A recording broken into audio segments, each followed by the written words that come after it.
Today on the newscast from Jerusalem, Russia may be busy with its rampage against Ukraine, but it still found time to call out Israel this week over the Golan Heights. Find out why this is so important next.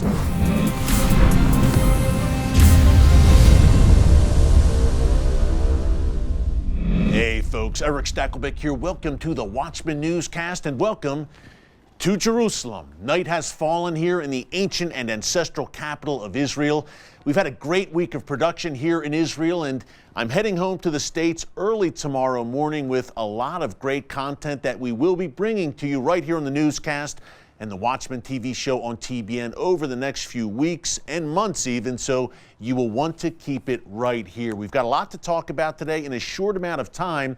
Russia, Ukraine, obviously the big story. The all-out onslaught on the Ukrainian capital of Kiev has begun. Casualties are increasing. Russia has encircled Ukraine's capital city, and it may fall by this weekend. The fallout from this Russian invasion will be felt for months and years to come. It is an earth-shaking event, to say the least. On yesterday's newscast, we talked about the aftershocks and how the likes of China and Iran and North Korea may now see an opening to accelerate their plans in the wake of this Russian invasion. But something I've been watching very closely, and I think it's a perfect topic for today's newscast since I am in Israel, I'm in Jerusalem right now, is the Russia-Israel relationship and how Ukraine will now impact that. Now, we've laid out here on the newscast over the past few weeks a few stories about what I see as kind of, I don't know if tension is the right word, but definitely some strain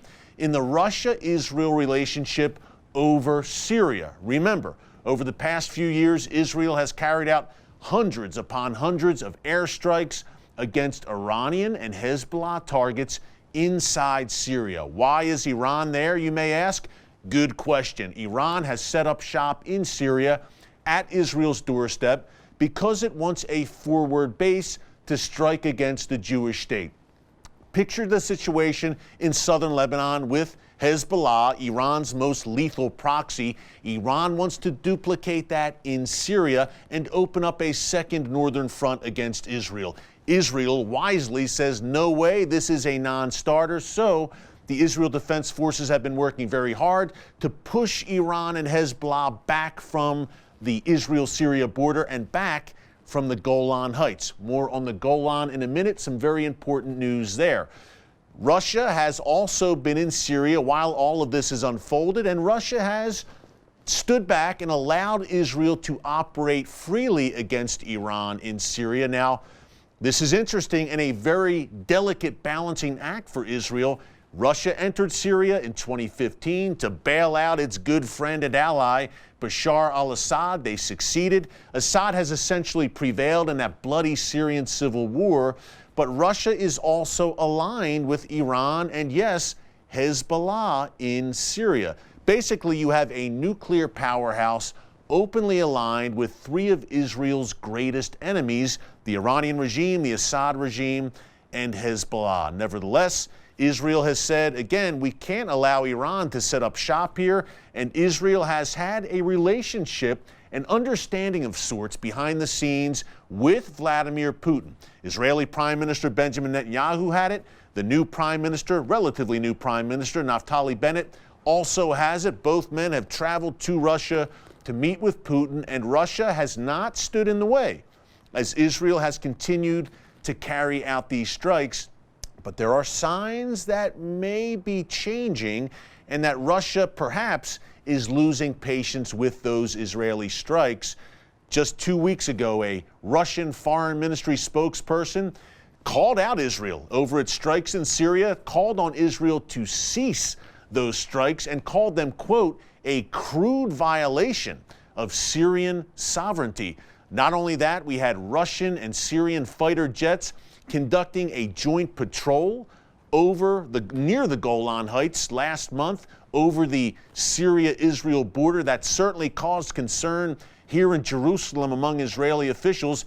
And then last week, we reported here in the newscast that Russia's defense minister was in Syria meeting with Bashar al-Assad. Now, as Ukraine was gearing up, he found time, Russia's top military official, to visit the Middle East and visit with Bashar al-Assad in advance of the largest Russian military drill to take place here in the Eastern Mediterranean region since the Cold War. Some 30 Russian fighter jets and transport planes capable of carrying, or bombers I should say, capable of carrying nuclear weapons, fighter jets carrying hypersonic missiles, along with 15 Russian warships at Israel's doorstep in the Eastern Mediterranean. One of the main topics of my interviews this week with current and former Israeli officials here in Jerusalem has been, aren't you concerned about this? Are you concerned about Russia? Do you believe this understanding that Israel and Russia have had over the past few years in Syria? Are you concerned it may be about to go by the wayside? Can you really trust a guy like Vladimir Putin? To my surprise, I have to say, it seemed that Israeli experts and current and former officials don't seem that concerned. They believe that Putin will allow the current situation to continue and allow Israel to continue to operate freely. But folks, I have serious doubts, and we saw another kind of ripple effect this week and another dent, in my mind, in that Israel-Russia relationship when the deputy ambassador for Russia to the UN on Wednesday made a statement. Again, as Russia was literally invading Ukraine, he found time to make a statement saying that Russia does not recognize Israel's sovereignty over the Golan Heights. This was big. And he said this is part of Syria.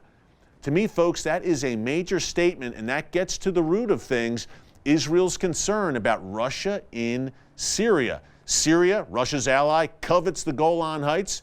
It's an essential part of the land of Israel now. It was 2,000 years ago as well, by the way.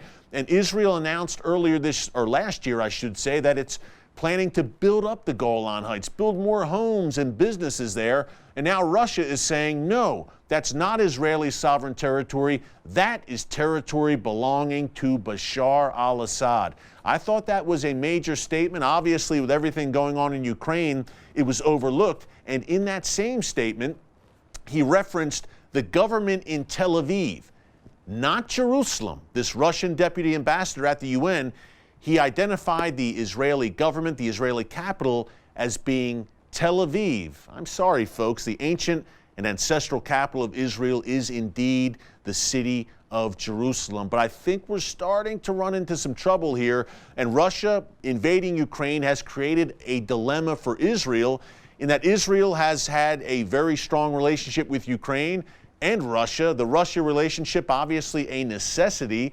because of Syria. So Israel has tread very lightly, even with this Russia-Ukraine war that has broken out. Yesterday, Thursday, February 24th, the Israeli Foreign Minister Yair Lapid condemned Russia over the invasion, but then the Prime Minister, Naftali Bennett, had a softer tone in his remarks about the conflict in Ukraine. Again, a very delicate balancing act for Israel as this is all unfolding. It is crucial for Israel's security to maintain that freedom of operation in Syria. And if Russia steps up and steps in and says no more, that will create a very difficult situation. And I see tough diplomatic days ahead for Russia and Israel as well. It's something we're keeping a very close eye on here at the Watchman Newscast, and no better place to watch from than here in Jerusalem. And we think of the prophetic implications, of course, as the chess pieces